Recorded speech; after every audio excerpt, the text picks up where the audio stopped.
20 বছর বয়স অব্দি ক্রিকেটকে সিরিয়াসলি না নিয়ে 700 টেস্ট উইকেট পেয়েছিল শেন ওয়ার্ন। তো 20 বছর ধরে আমি অস্ট্রেলিয়াতে আছি। এটা একটা খুব ভালো প্রশ্ন। যদি মাঠে 22টা প্লেয়ার খেলে, 22টা লোকও আসে না।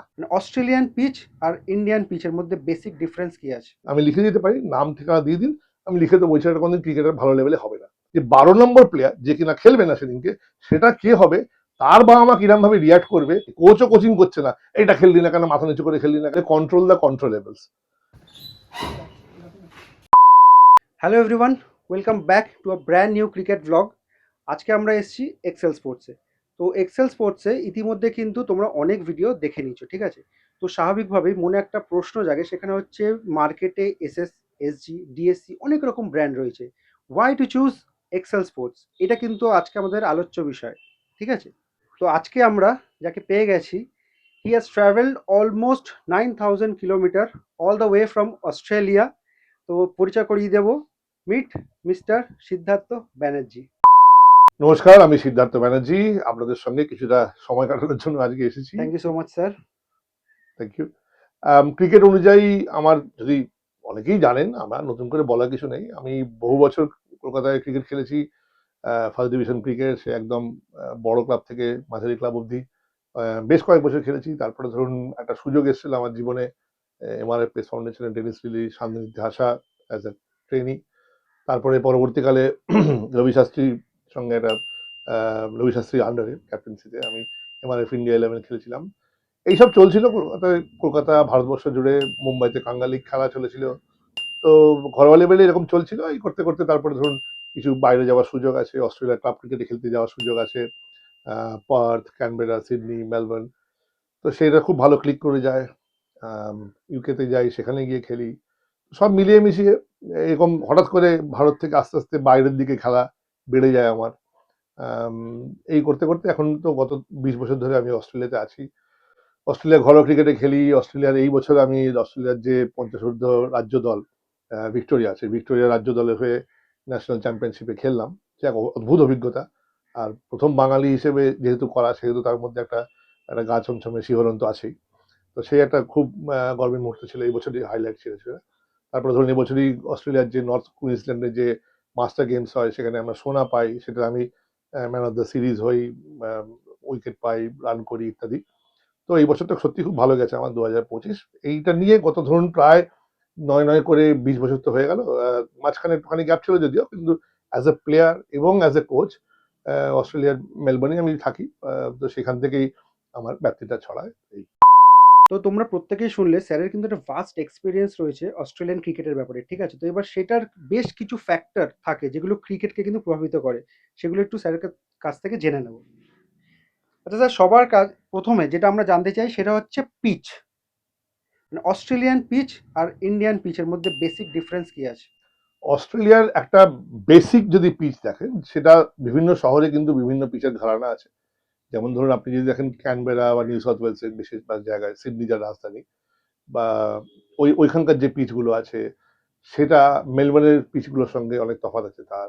আবার এদের দুজনের থেকে পার্থের সাইডে, মানে পশ্চিম অস্ট্রেলিয়া যে পিচগুলো আছে, সেটা অনেক বেশি হার্ড আর বাউন্সি। আর কুইন্সল্যান্ডেও আবার দেখবেন, যেহেতু অনেক বৃষ্টি হয় ওখানে, ওখানকার পিচের কোয়ালিটি একটু আলাদা। তো এগুলো তো গেল ভেরিয়েশন অফ পিচ কোয়ালিটি। কিন্তু একটা, যদি আমরা বেসিক জায়গা ধরি, ওদের একটা বেসিক পিচে কলকাতার যে কোনো পিচের থেকে বাউন্স বেশি থাকে। সো এইটাই হচ্ছে, আপনি যদি শর্ট অ্যাজ এ বোলার যখন আপনি শর্ট বল করবেন, অ্যাটলিস্ট বুক হাইটে আসবে। এখানে কিন্তু অনেক শর্ট বল আমি দু এক জায়গায় দেখলাম, অনেক শর্ট বল হয়তো কোমরের হাইটে উঠছে না। সো উইকেটের কোয়ালিটি, যা তলার যে উইকেটের যে তলার কোয়ালিটি, সেটা অনেক অন্যভাবে হয়, অনেক কমপ্রেসড ওয়েতে করে, অনেক ইত্যাদি ইত্যাদি মানে টেকনিক্যাল কিছু একটু সাইড হার্ডি আছে। হয় আর কি। হ্যাঁ। সো সো ওখানে হার্ডি যে বেসিক উইকেট, যেটা ধরেন ব্যাটিং ট্রু উইকেট, সেটা দেখবেন যে কোমর হাইটে বল আসছে আপনার। এইবারে অ্যাজ ইউ গো বাই বিভিন্ন উইকেট বিভিন্ন রকম হার্ড অ্যান্ড বাউন্সি হয়। মানে আমার এখনো পরিষ্কার মনে আছে, 1999 সালে আমি ওয়াকা লিগে খেলতে যাই। তখন আমি এখানে খেলি হচ্ছে, সেই বছরটা খেলছিলাম পাইকপাড়া স্পোর্টিং এ। তো আমার একটা ছোট্ট অভিজ্ঞতা বললে বুঝবেন। আমি কালীঘাটের সঙ্গে লাস্ট খেলাটা খেলেছিলাম, 90 রান করেছিলাম। খুব ভালো ব্যাটে রান হচ্ছে, নট আউট ছিলাম ইত্যাদি। খুব এক্সাইটেড হয়ে গিয়েছিলাম। এবং ওখানে গিয়ে দেখলাম যে আমি ফার্স্ট বলই যখন খেলতে গেলাম, আমার এই বলটা ফ্রন্ট ফুটে খেলতে গেলাম, এলো, মানে 3 কোয়ার্টার বল ছিল, আমি জানি আমি ভাবে অন দ্য রাইজ খেলে দেবো। ওই 3 কোয়ার্টার থেকে বলটা এখান দিয়ে গেল। আমার 6 ফুট 2 ইঞ্চি হাইট, আমার এখান দিয়ে বলটা গেল। তো তখনই আমি বুঝলাম যে এখানে একটু যদি কেউ মেরে বল করে তো বলটা ফ্লাই করবে। As a bowler I was very happy, আমি গিয়েছিলাম ওখানে বোলার হুকেট ব্যাট, বাট তখন ওইটাই বিরাট ডিফারেন্স। এটা গেল পিচের ব্যাপার। এবার ধরুন ক্লাইমেটিক কন্ডিশন, অস্ট্রেলিয়ার বেশিরভাগ যতগুলো শহরের নাম আপনারা জানেন ইন টার্মস অফ ক্রিকেট, তারা সবাই মোটামুটি সমুদ্রের পাড়ে, পার্থ, মেলবোর্ন, সিডনি, অ্যাডিলেড, আর শুধু ব্রিসবেন এই একটু সমুদ্র থেকে দূরে, খুব একটা বিরাট দূরে নয়। তো ওদের প্রভাবগুলো থাকে, সামুদ্রিক যে প্রভাবটা থাকে। আর ওয়েদার ওয়াইজ ধরুন, যেমন ধরুন সিডনি যত উত্তরে যাবেন তত একটু ঘাম বাড়বে, কারণ ট্রপিক্যাল ওয়েদারটা আসে ওখানে। সাউথে মানে ধরুন যেখানে মেলবোর্ন আছে, ইভেন অ্যাডিলেডও সাউথ অস্ট্রেলিয়া, আর তার থেকেও নিচে আছে হোবার্টে, বেলুরি ওভাল, এখন আর ওটা নাম নেই, অন্য নাম হয়ে গেছে। তো ওইখানে হচ্ছে উইকেট আপনার আপনি একটু স্লো আর লো পেতে পারেন, কারণ যেহেতু ওখানে মেলবোর্নে যেমন বিশেষ করে অনেক ঠান্ডা শহর, আহ, গরম ধরুন দুদিন 40 ডিগ্রি টেম্পারেচার হলো, তৃতীয় দিন হয়ে গেল 22। তো এগুলো থাকে, বৃষ্টিটা হয় সারা বছর, টুকটাক বৃষ্টি হয়, যদিও এই 2 মাস বৃষ্টি হয় না, জানুয়ারি ফেব্রুয়ারি। তো তার উইকেটের কোয়ালিটি একটু ডিফারেন্ট হয় ওই ক্লাইমেটিক এফেক্ট থেকে। বাট আদার দেন দ্যাট, সূর্য খুব, মাঠ খুব ড্রাই হয়, মাঠের পিচের ঘাস, মাফ করবেন, মাঠের ঘাস ওয়েল মেনটেন থাকে, ভালো ড্রেনেজ সিস্টেম থাকে। এগুলো সব আমি বলছি, আমি ক্লাব লেভেলের কথা বলছি, মানে ঘরোয়া ক্রিকেটের লেভেলের কথা বলছি। এমসিজি কথা, এসসিজি কথা বলছি না, প্রফেশনাল স্টেডিয়ামের কথা বলছি না, ঘরোয়া ক্রিকেট যেটা অ্যাকচুয়াল ওখানকার ক্রিকেট, সেখানে এরকম ভাবে ওয়েল মেনটেন থাকে সবকিছু। তো নেক্সট পয়েন্ট আমাদের যেটা রয়েছে সেটা হচ্ছে প্লেয়ার্স মেন্টালিটি। প্লেয়ার্স মেন্টালিটি হচ্ছে care free cricket, but not casual cricket. Casual ক্রিকেটটা অস্ট্রেলিয়া মানতে পারে না। মাঠে যখন তুমি নামবে জিততে, এই অ্যাটিচিউডটা ওদের আন্ডার 13 থেকে, শুধু না আন্ডার 13 বললেও ভুল হবে, উইনিং অ্যাটিটিউড। একটা 8 বছরের বাচ্চা যখন খেলতে আছে, শুধু শুধু দেখুন কিরকম তফাৎটা দেখুন। ওদের ওখানে যখনই একটা বাচ্চা আমি আজ থেকে না ক্রিকেট খেলবো এই কথাটা শুধু বললো, সেটা যে বছরই হোক, 5 বছর বয়সও যদি হয়, ওকে যখন নিয়ে যায়, ওরা ওকে একটা ম্যাচ খেলায়। এটা অদ্ভুত না ব্যাপারটা? 3টে প্লাস্টিকের উইকেট বসিয়ে দিল, একটা বল দিল, ব্যাট দিল, মার, দৌড়ো দৌড়ো দৌড়ো, মার। এইটা কিন্তু প্রথমেই নেটে ঢুকিয়ে দিল না, কিন্তু এই ব্যাপারটাই রয়েছে। এবারে এইবারে হ্যাঁ, নেট সবাই প্র্যাকটিস করছে, সে নেটে সবাই প্র্যাকটিস করছে, কিন্তু বলতে চাইছে এটাই, যে ওরা সবকিছু ওদের ম্যাচ করতে থাকে। কারণ ওর মধ্যে যে বাচ্চাটা ধুম করে বডি ফেলে দিয়ে একটা বল আটকাবার চেষ্টা করলো, ইত্যাদি ইত্যাদি। তো এখানে টিম মানসিকতাটা, প্লেয়ারদের মানসিকতা হচ্ছে যে enjoy the game of cricket, play the game of cricket, এটা কোনো পরীক্ষা নয়। কিন্তু যখন তুমি খেলছো তখন তুমি টিমের কথা ভাববে, সহকর্মীদের, মানে সহকর্মীদের এখানে না, সহ প্লেয়ারদের কথা ভাববে, তাদের, মানে তার ক্যাচের জন্য তুমি বডি ছুড়ে দিয়ে ক্যাচ লুববে, ইত্যাদি ইত্যাদি। তো ওই ব্যাপারটা আছে, টিম এনভায়রনমেন্টের ব্যাপারটা আছে। আরেকটা হচ্ছে ব্যক্তি পূজা হয় না অস্ট্রেলিয়া, কোনো ব্যক্তি পূজা নেই। মানে আপনার ক্লাবে যদি আজকে স্টিভ স্মিথ এসে খেলে, সরে যা স্টিভ স্মিথ আসছে, ওর জন্য আলাদা চেয়ার করে দে, ওর জন্য একটু মিনারেল ওয়াটারের বোতল নিয়ে, এরকম করবে না ওরা। ওরা স্টিভ স্মিথ ওটা এক্সপেক্ট করে না, ক্লাবের যে দলটা খেলছে সেই দলের ওইরকম করবে না। So year very down to earth লেভেলে সবাই একসঙ্গে মিলেমিশে খেলবে। তো এই এই যে ব্যক্তি পূজার জায়গাটা নেই, তাতে কি হয়, যে ছেলেটা প্রথম খেলছে তার ওই অরাটা থাকে না। স্টিভ স্মিথের সঙ্গে এমন ভাবে কথা বলবে যেন মনে হবে ওর পাড়ারই ছেলে, pretty much casual. Very very very মানে ফ্রেন্ডলি যাকে বলে। আর আর ওই হচ্ছে যে ক্রিকেটে ওরা যেটা বলে কন্ট্রোল দ্য কন্ট্রোলেবলস। উইকেটটা আপনার হাতে নয়, বলটা লাইনার লেন্থে ফেলাটা আপনার হাতে। উইকেট থেকে কি হবে আপনার কোনো কন্ট্রোল নেই। বলটা যখন ছুটছেন তখন বলের পেছনে প্রাণপণ ছোটা আপনার হাতে, এরপরেও যদি বল বাউন্ডারি বাইরে বেরিয়ে যায় কিছু করার নেই, বাট প্রাণপণ ছোটা তো আপনার হাতে ছিল। আপনি যখন বলের পেছনে গিয়ে দাঁড়ানোটা, এটা আপনার হাতে। ব্যাট বাউন্স হয়ে উঠে বল চলে গেল, সেটা আপনার হাতে না। কিন্তু আবার আপনার হাতে কি আছে, যে একটা বল ব্যাট বাউন্স করতে পারে, এটা এক্সপেক্ট করাটা, প্র্যাকটিসে রাখাটা, এটা আপনার হাতে। তাহলে কি করতে হবে, যে আমি যখন বলটা ধরতে যাচ্ছি আমাকে এমনভাবে ফিল্ড সাজাতে হবে যে আমার পেছনে একটা ব্যাকআপের ছেলে যেন চলে আসে, যদি বাউন্স করে যায় ওটা আমার প্ল্যান বি, ও কিন্তু ব্যাকআপ করবে। ব্যাকআপ। এই ব্যাকআপের চর্চাটা ওখানে ওরা প্র্যাকটিসের মধ্যেই রাখছে আন্ডার 13 থেকেই। তো এটা হচ্ছে ওখানে ধরুন হাউ দি অ্যাপ্রোচ ক্রিকেট, খুব কম্পিটিটিভ লেভেল। কখনোই ওরা ক্যাজুয়ালি ক্রিকেটটা খেলে না, এবং সবাই যখন ক্রিকেটটা খেলে যে যার জন্যই খেলে, সে যে যার ফিটনেসই যাই থাকুক, যে যার বয়সই হোক, ডাজেন্ট ম্যাটার। 70 বছর বয়স অব্দি ক্রিকেট খেলা হয় অস্ট্রেলিয়াতে। নেক্সট যেটা পয়েন্ট সেটা কিন্তু খুবই ভাইটাল, সেটা হচ্ছে অডিয়েন্স। অডিয়েন্স যেটা হয় সেটা, এটা একটা খুব ভালো প্রশ্ন। যদি মাঠে 22টা প্লেয়ার খেলে, 22টা লোকও আসে না। কেন আসে না, তার কারণটা হচ্ছে ওখানে অডিয়েন্স থেকে বাবা মা কোচিং করে না। এটা এই খেললি না, ওটা ওই খেললি না, এটা বলে না। ওরা ধরুন যদি ইয়াং লেভেলের ক্রিকেটার যারা আছে তাদের বাবা মারা এসে নামিয়ে দিয়ে গেল, অন্য কাজে চলে গেল, 2 ঘন্টা বাদে তুলে নিয়ে গেল। এটা গেল একটা পার্ট অফ দ্য স্টোরি। এটা কিন্তু এটা মানে এই নয় যে তারা ছেলে মেয়েদের খেলা নিয়ে ইন্টারেস্টেড নয়, তা নয়, তাদের অন্যান্য কাজ আছে। কিন্তু তারা কিন্তু রেগুলার রিপোর্ট পায়। অর্থাৎ আমরা অ্যাজ এ কোচ কি করি, বাচ্চাদের ডেভেলপমেন্ট গ্রোথ যেটা হচ্ছে সেটা একটা রিপোর্ট জমা দিতে হয়, এবং সেখানে লেখা থাকে যে কে কোন লেভেলে আছে, কে কি ইমপ্রুভ করলো, আজকে তাদের কি শেখানো হলো, পুরো রিপোর্ট পায়। শুধু ক্রিকেটের কথা বলছি না, এটা আপনি যে কোনো লেভেল অফ যে কোনো ট্রেনিং এ আপনি যান না কেন, ওরা কন্টিনিউসলি একটা রিপোর্ট আপডেটেড রাখে যে আপনার ছেলে আজকে আজকে আমরা এই শিখিয়েছি, আজকে আমাদের এই শেখানো হয়েছে, সেটা গান বাজনা খেলাধুলা ডাজেন্ট ম্যাটার।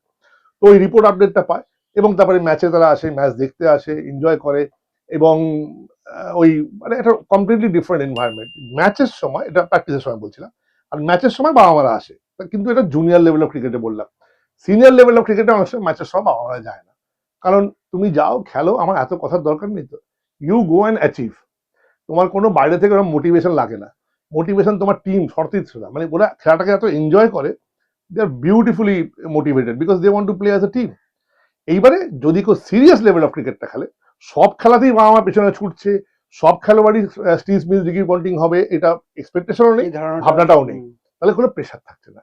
এই প্রেশার না থাকতে থাকতে খোলা খেলা হচ্ছে, বা তোকে দিয়েছি এখনো তুই আইপিএল খেলতে পারলি না, এটা হয় না, এখনো বিবিএল খেলতে পারলি না, এটা হয় না। যেহেতু এটা হয় না, সেহেতু ওই ছেলেটাই গিয়ে বিবিএল খেলে, কারণ সে তার তো কোনো প্রেশার নেই, সে ওপেন মাইন্ডে খেলছে, মারা বলটা মারছে, ধরা বলটা ধরছে, কোনো কনসিকুয়েন্স নেই, বাইরে থেকে কোনো কোচিং নেই, কোচও কোচিং করছে না, এইটা খেললি না কেন, মাথা নিচু করে খেললি না কেন, ইত্যাদি ইত্যাদি। এই এই environment, friendly and breathing environment থাকার ফলে ওরা অনেক ফ্রি ক্রিকেটটা খেলে। এই ট্রাভিসের যে শটগুলো খেলছে, ওটা আউটও হচ্ছে, কিন্তু ওকে গিয়ে গালি মারছে না। এবারে করতে করতেও নিজের গেমটাকে, প্রতিটা লোকের নিজস্ব গেম থাকে, সেই অনুযায়ী সে তার স্ট্রেংথ, তার উইকনেস, সে কাজ করছে, নেটে গিয়ে কাজটা করছে ওরা করে। তারপর ওই ছেলেটা যখন হায়ার লেভেল খেলছে, তখন বা আমার একটা অন্য লেভেল অফ ফোকাস দিচ্ছে, সবাই তো এলিট ক্রিকেট খেলবে না, সবাই রাজ্য দলে খেলবে না, তখন ওটা অন্যরকম হয়ে যায়, একটু গুরুগম্ভীর পরিবেশ তৈরি হয়ে যায়। এইবার যে প্রশ্নটা করবো স্যার, সেটা হচ্ছে বর্তমানে যাদের 12 বছর 13 বছর বয়স, যারা ক্রিকেটটাকে সিরিয়াসলি ভাবে নিতে চাইছে, তাদের জন্য আপনার কি বার্তা? প্রথম ওপেনিং লাইনটাই হবে কি জানেন তো, ক্রিকেটটাকে অত সিরিয়াসলি নিও না। ক্রিকেটটাকে যত সিরিয়াসলি নেবে, ওই বয়সে অত সিরিয়াসলি নেওয়ার মতো খেলা ক্রিকেট নয়। 20 বছর বয়স অব্দি ক্রিকেটকে সিরিয়াসলি না নিয়ে 700 টেস্ট উইকেট পেয়েছিল শেন ওয়ার্ন। তা তার মানে বয়সটা ফ্যাক্টর না। আমরা যারা, ধরুন আমিও যেটুকু লেভেল খেলেছিলাম ক্রিকেটে, 13 বছর বয়সে আমি কোনো সিরিয়াস ক্রিকেট খেলিনি, আমি কোনো আন্ডার 13 খেলিনি, কিন্তু আমি আন্ডার 19 বেঙ্গলে ছিলাম। What I am trying to say, সব হারিয়ে গেল, বাবা মাদের যে প্রেশারটা সেটা কমবে বা কমানোর দরকার। সুতরাং যারা 12-13 বছরের বয়স যারা ক্রিকেটটা খেলছে, তাদেরকে ক্রিকেটটাকে firstly has to enjoy that it is a game, not a examination. এটা মাধ্যমিক পরীক্ষা নয়। প্রতিটা খেলার ম্যাচে যখন যারা খেলছে, সবাইকে দেখে মনে হচ্ছে সবাইকার নার্ভ গুলো না টেন্সড হয়ে আছে, সবাই ভাবছে, "স্যার, এটা হারলে ওয়ার্ল্ড কাপ চলে যাবে, এই ম্যাচটা হারলে মাধ্যমিক পরীক্ষায় ফেল করে যাবো", এরকম একটা মানসিকতা, পাবলিক একটা ব্যাপার, তা তো না। এই ম্যাচটা হারলে আবার একটা নেক্সট ম্যাচ আসবে, কিন্তু এই ম্যাচটা জিততে গেলে ওই নার্ভটাকে ডাউন করো, এনজয় দ্য গেম, সবাই সাবাসি দাও।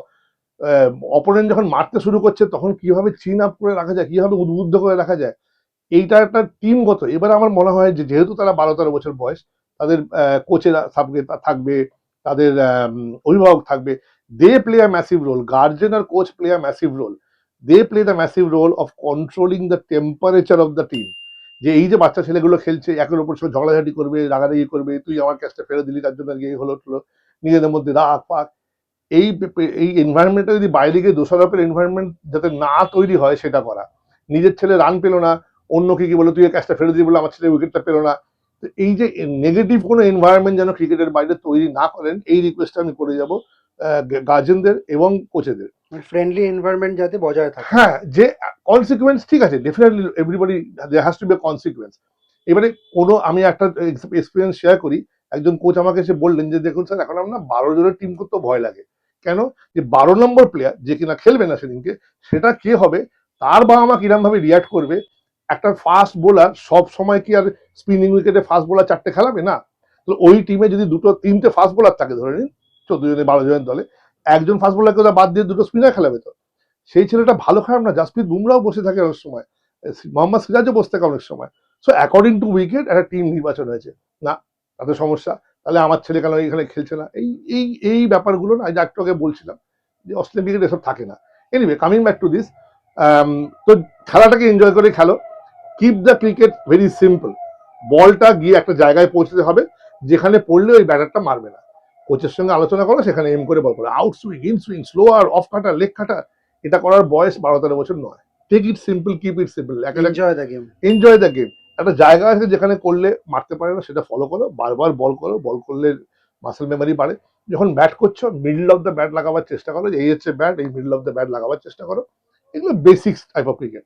সেকেন্ড পার্ট হচ্ছে ডোন্ট, অন্য যে কোনো কাজ যেগুলো আছে সেগুলো ইন্টেন্সলি করো। ক্রিকেটটা যখন খেলবে ইন্টেন্সলি খেলো, প্র্যাকটিস ইন্টেন্সলি, পড়াটাও ইন্টেন্সলি করতে হবে। যেটাই ইন্টেন্সলি করবে সেখানে তোমার কোয়ালিটি এসে যাবে, সেখানে কোয়ান্টিটি লাগবে না। অর্থাৎ 4 ঘন্টা পড়ে কোনো লাভ নেই যদি ম্যাগাজিনের পাতা উল্টাও বা ওই রিলস দেখো, লাভ হবে না। সো ডোন্ট ওয়ারি অ্যাবাউট 4 ঘন্টা পড়ছে কিনা, ওয়ারি অ্যাবাউট 1.5 ঘন্টা মন দিয়ে পড়লো কিনা, 2 ঘন্টা পড়লো কিনা। আমি আমাদের বলছি এটার দিকে মন দিন, যে কেউ যদি 2 ঘন্টা সলিড পড়ে, পড়াশোনা করে, 2 ঘন্টা সলিড ক্রিকেট খেলে 12-13 বছরের বয়সে, দ্যাট ইজ ইনাফ। এবং আরেকটা হচ্ছে রেস্ট। বাচ্চারা রেস্ট নেয় না। কালকে যখন জিজ্ঞেস করছিলাম, একাডেমি 6 দিন ক্রিকেট খেলে, ওইভাবে ক্রিকেটার হওয়া খুব মুশকিল। আমি লিখে দিতে পারি, নাম ঠিকানা দিয়ে দিন, আমি লিখে দেবো, ওই ছেলেটা কোনদিন ক্রিকেটার ভালো লেভেলে হবে না। কেন হবে না? Not because of skill deficiency, is because of physical deficiency. কারণ এই মাসেল গুলো না, এগুলো এগুলো রিকভার করতে রেস্ট লাগে। এবার অত ছোট বয়সে যদি ওই টেনসিভ মাসেলকে আপনি ওভার ওভার কাজ করিয়ে ফেলেন, মানে ওভারলোডেড করিয়ে ফেলেন উইথ ওয়ার্কলোড, তাহলে কিন্তু ওই মাসেলগুলো কোনোদিন ডেভেলপ হবে না। রোগা বাচ্চা থেকে যাবে, বা ধরুন এরকম আর কি, ডেভেলপ হবে না, স্ট্রেংথ বাড়বে না শরীরে। এইটা কিন্তু এই যে অস্ট্রেলিয়ান ক্রিকেটে জানেন 2 দিন প্র্যাকটিস হয়, মঙ্গল বৃহস্পতি। বাচ্চারা অনেক সময় 2 দিন প্র্যাকটিস করে আর শনিবার রোববার ক্রিকেট খেলে। ক্লাব ক্রিকেটেও 2 দিন প্র্যাকটিস হয়, মঙ্গল বৃহস্পতি, বিকেল 5:30 থেকে 1:30। সেখান থেকেই তো আমরা স্টিভ স্মিথ, রিকি পন্টিং পেলাম। এর মানে এই নয় যে সোম মঙ্গল বুধ কিছুই করছে না, তাই না? ওয়েট ট্রেনিং করলো, একটুখানি গিয়ে সকালবেলা কতগুলো নক করলো, ঠিক আছে, ফেয়ার না, ওভারলোড করার দরকার নেই। And take rest. মিনিমাম 7 ঘন্টার ঘুম is important for kids to recover. তো ঠিক যে পয়েন্টটা নিয়ে আমরা ভিডিও শুরু করেছিলাম সেটা হচ্ছে why to choose Excel Sports. কারণ আমরা প্রত্যেকেই জানি মার্কেটে কিন্তু অনেক রকম ব্র্যান্ড রয়েছে, সেটাই একবার স্যারের কাছ থেকে শুনে নেব।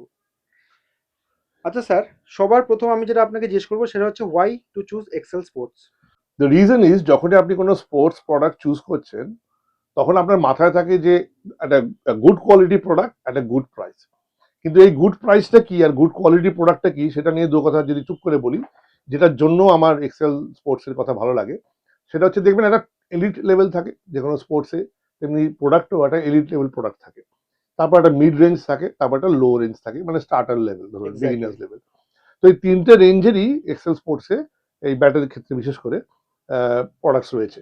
তো আপনি যদি, আপনার ছেলে যদি জাস্ট ক্রিকেট শুরু করছে, একটা ভালো ব্যাট দরকার, সেটাও পেয়ে যাবেন, বা কিছু ভালো খেলা হয়ে গেছে। সুতরাং এই যে রেঞ্জটা, যেমন ধরুন আমি এক্সাম্পল দিই, এখান থেকে ব্যাট নিয়ে কেউ ফার্স্ট ডিভিশন ক্রিকেট খেলছে, কেউ স্টেট লেভেলে খেলছে। আমি যেমন বিদেশে নিয়ে গিয়ে খেলছি, আমি অস্ট্রেলিয়াতে এক্সেলের এই ব্যাটটাই খেলেছিলাম, ব্লাস্টারে। So so that is the plus point, যে ওই রেঞ্জটা রয়েছে এবং বড় মাঠে ছোট মাঠে সব জায়গায় খেলা যাচ্ছে। আরেকটা যেটা আমি লক্ষ্য করলাম এই বছর স্পেশালি নাও, সেটা হচ্ছে যে ব্যাটের পিং, বা ব্যাটের যে ব্যাট থেকে বলটা কত জোরে বেরোচ্ছে, বাউন্সটা কিরকম হচ্ছে, সেটা আমি আমি যেটা ভালো লাগে, যখন আমি 1 বছর আগেও যেটা ফিডব্যাক দিয়েছিলাম, যে জিজ্ঞেস করছিল আমাকে যে হাউ টু ইমপ্রুভ, যে এইটা একটু ফোকাস দিতে পারো তোমরা। সো ইয়েস, যে ব্যাটের ব্যালেন্স, ব্যাটের পিং, এগুলোতে ফোকাস দিয়েছে। কারণ বিভিন্ন সময় বিভিন্ন লোকের তো বিভিন্ন শারীরিক গঠন হয়। তো যে ব্যাটটা আমার কাছে, আমি যেমন 6 ফুট 2 ইঞ্চি হাইট, আমার কাছে যে ব্যাটটা খুব কমফোর্টেবল লাগবে, ওটা 5 ফুট 7 ইঞ্চি ছেলের লাগবে না। কমফোর্টেবল নাও হতে পারে। ওইখানে ব্যালেন্সটা ইম্পর্টেন্ট হয়ে যায়। তো ওইগুলোই মাথায় রেখে করা। তো ওই, আচ্ছা, প্রাইস রেঞ্জ ধরুন, আপনি একটা 5-6 হাজার টাকা দামে ইংলিশ উইলে ব্যাট পাচ্ছেন, আবার 25 হাজার টাকা ইংলিশ উইলে ব্যাট পাচ্ছেন। এবার যদি এই টাকার দামের অ্যাঙ্গেল থেকে বলি, হ্যাঁ, বড় বড় ব্র্যান্ডের মতো 1-1.5 লাখ টাকার ব্যাট নেই এখানে, কারণ প্রয়োজন লাগছে না। কারণ এটা, ওরা যে মার্কেটটাকে ওরা ক্রিয়েটার করছে, সেটা হচ্ছে প্রমিসিং অ্যান্ড আপকামিং ক্রিকেটার্স যারা, এবং যারা এস্টাবলিশড হয়ে যাচ্ছে, and they can graduate out from here, মানে লেভেল অফ ক্রিকেটের কথা বলছি। তো সেইখানে যদি আপনি ভাবেন যে একটা 40,000 দামের যে ব্যাট হয়, যে রকম কোয়ালিটি হয়, সেই রকম কোয়ালিটি ওরা কিন্তু এই 25-30-এর মধ্যেই দিয়ে দিতে পারছে। সো এটা একটা, I think that's a contribution, because Excel sports চালায়, যে তার একটা ক্রিকেটিং ব্যাকগ্রাউন্ড আছে, তার ক্রিকেটের প্রতি একটা প্যাশন রয়েছে, সেহেতু সেই ওই ভালো কোয়ালিটির জিনিস সে অ্যাফোর্ডেবল প্রাইসে করার চেষ্টা করেছে। তো এই 3-4টে জিনিস আমার মনে হয়েছে যে that's why Excel is a one stop shop হয়ে গেছে। তো মোটামুটি বর্তমানে তো আমরা দেখছি যে শুধুমাত্র যে দেশে তা না, দেশের বাইরে কিন্তু এক্সেলের প্রোডাক্ট কিন্তু ছড়িয়ে গেছে, ঠিক আছে? তো আপনার মোটামুটি যদি একটা মতামত জানতে চাই, এদের পোটেনশিয়ালিটিটা কিরকম আছে? পোটেনশিয়ালিটি কিরকম সেটা নিয়ে একটা ছোট্ট উদাহরণ দিয়ে দিই। আমি যখন এখান থেকে এক্সেল ব্যাটটা নিয়ে যাই, আজ থেকে প্রায় 11 মাস আগে নিয়ে গেছিলাম। তো নিয়ে যাওয়ার পরেই ও আমাকে বলেছে, তুমি ব্যাটটা নিয়ে যাও, তুমি তোমার ওখানে গিয়ে খেলো, মন খুলে খেলো, তোমার যা মনে হবে সেই ফিডব্যাক দিও। তো আমি মন খুলেই খেলেছিলাম কিন্তু, কারণ আমি যখন গেছি তখন ক্রিকেট সিজন প্রায় শেষ হয়ে আসছে। তো আমার আউটডোরে কিছু টুকটাক খেলাখেলি করেছিলাম, যেটা কিনা এই ধরনের আপনার লেদারের বলে। তারপরে আমরা চলে গেলাম, এপ্রিল থেকে চলে গেলাম ইনডোরে।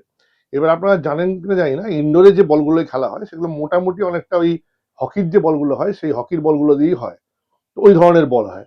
তো এটা ব্যাটের জন্য খুব একটা সুখকর খবর না। অনেকেই সুইটেবল এই না ব্যাটটা ওটা। মানে পছন্দ করেন না, যে তার ভালো একটা দামি ব্যাট এখানে গিয়ে লাগবে। তো আমারও ওই টেনশনটা ছিল যে, আর ফর্চুনেটলি বলুন বা আনফর্চুনেটলি বলুন, এখনো আমি 135 কিলোমিটার পার আওয়ার বল খেলতে পারি, যদি আমার 50 বয়স। কিন্তু সেটা আমাদের যেহেতু স্টেট লেভেল খেলতে হয়, তো আমাদের ওই লেভেল অফ বোলিং মেশিনে বল করে ওই লেভেলটা অবধি যেতে হয়। মানে ধরুন 110, 120, 125 করতে করতে 130-35 অবধি আমি প্র্যাকটিসটা করি, এবং সেটা আমি ভিডিও তৈরি রেকর্ড করেছিলাম। তো এক্সেলের এই ব্যাটটা আমি ইউজ করতাম, ব্লাস্টার। তো ওইটা কিন্তু আমি সুন্দর খেলে গেছি, ব্যাটেরও কোনো ক্ষতি হয়নি, ব্যাটে কোনো সেরকম মার্কও পড়েনি। ইনফ্যাক্ট ব্যাটটা আস্তে আস্তে খুলেছে, ইন দ্য সেন্স যেটাকে বলে স্ট্রোক খুলে যাওয়া, সেটা হয়েছে। তাহলে কি হলো, বিদেশের বুকে বোলিং মেশিনে 130-35 কিলোমিটার পার আওয়ারে আসা একটা শক্ত বল দিয়ে আমি এক্সেলে খেলেছি। এটা ধ্রুব সত্যি, এর মধ্যে কোনো মিথ্যা তো নাই, কোনো বই মানে ব্যবসায়িক চালও নেই। এইটা আমার এক্সপিরিয়েন্স শেয়ার করার জন্য, যে এ আর কি, হোয়াট ডু ইউ এক্সপেক্ট মোর, যে টেস্টিং এর জায়গা থেকে। তারপরে ধরুন অস্ট্রেলিয়ার রোদ্দুর যেটা, সেটা পুড়িয়ে দেওয়া রোদ্দুর। হ্যাঁ, এখানে যেমন গরম হয়, অস্ট্রেলিয়ায় হট হয়। তো ওইখানে মানে একদম স্কিন ক্যান্সার হয় এই জন্য, কারণ সূর্যের তেজ অন্যরকম, অন্য লেভেলে। এবার এই ব্যাটগুলো আমি ধরুন মাঠে নিয়ে খেলছি বা মাঠের বাইরে পড়ে আছে, সেটা সাস্টেন করেছে। এটা ওভার টাইম হয়, আপনি বলতে পারেন যে এখন তো মাত্র 11 মাস হয়েছে ব্যাটের বয়স, কিন্তু এখন অব্দি যা আমার এক্সপিরিয়েন্স সেটা আমি শেয়ার করতে পারি, সেটা হচ্ছে has been a really good experience. তো আমার যদি হয়, এবং আমার প্লাস পয়েন্ট হচ্ছে আমি ক্লাব ক্রিকেট থেকে শুরু করে স্টেট লেভেল ক্রিকেট দুটোই খেলছি ওখানে কারেন্টলি। তো যার ফলে আমি অন্যদের ব্যাটও দেখতে পাচ্ছি, আমার নিজেরও অন্যান্য ব্র্যান্ডের ব্যাট আছে। তো আমার মনে হয় for the price they come with, it's a really good bat, এবং এই জন্যই পোটেনশিয়ালটা আছে। আর যেহেতু আমি আগেও বলেছিলাম হয়তো যে একটা ম্যাসিভ রেঞ্জ আছে, সো অ্যাফোর্ডেবিলিটি অনুযায়ী যে দামে যে ব্যাট পাওয়া যাচ্ছে, ইটস ওয়ান্ডারফুল। আর ইনফ্যাক্ট আরেকটা কথা আমি বলি, আমি এই ব্যাটটাও ইউজ করেছিলাম আইকন, বোধহয় এই যে আইকন ব্যাটটা, এটা তখন যতদূর আমি জানি তখন লেখা আছে 11,990, একদম লো রেঞ্জ, 10,000 টাকা কাছাকাছি ব্যাটটা, ডিসকাউন্ট দিয়ে 10,000 টাকার নিচে চলে আসবে। তো 8-9-10,000 টাকার মধ্যে একটা ভালো ইংলিশ গুড হুইলের bat, quality product. Really good bat. তো আমি দুটোতেই ইউজ করে খেলে দেখেছি, দুটোই আই ওয়াজ ভেরি হ্যাপি। তো স্পোর্টস ডেনে কী করে আসতে হবে, লোকেশনটা তোমাদেরকে বলে দিই। এই সামনে যে রাস্তাটা দেখতে পাচ্ছ সেটা হচ্ছে প্রতাপাদিত্য রোড। আর এই যে সামনে সোজা যে ক্রসিংটা রয়েছে সেটা হচ্ছে রবীন্দ্র সরোবরের ক্রসিং। এখান থেকে বাদিকে যে রাস্তাটা দেখতে পাচ্ছ সেটা সোজা কালীঘাট হাজার ক্রসিংয়ের দিকে যাচ্ছে। আর উল্টো দিকে সোজা রাস্তাটা কিন্তু সাদার্ন অ্যাভিনিউ লেকের দিকে যাচ্ছে। আর ডান দিকে যে রাস্তাটা সেটা সামনেই কিন্তু টলিগঞ্জ রেল স্টেশন। আর নিয়ারেস্ট মেট্রো স্টেশন যদি বলো সেটা হচ্ছে তাহলে রবীন্দ্র সরোবর।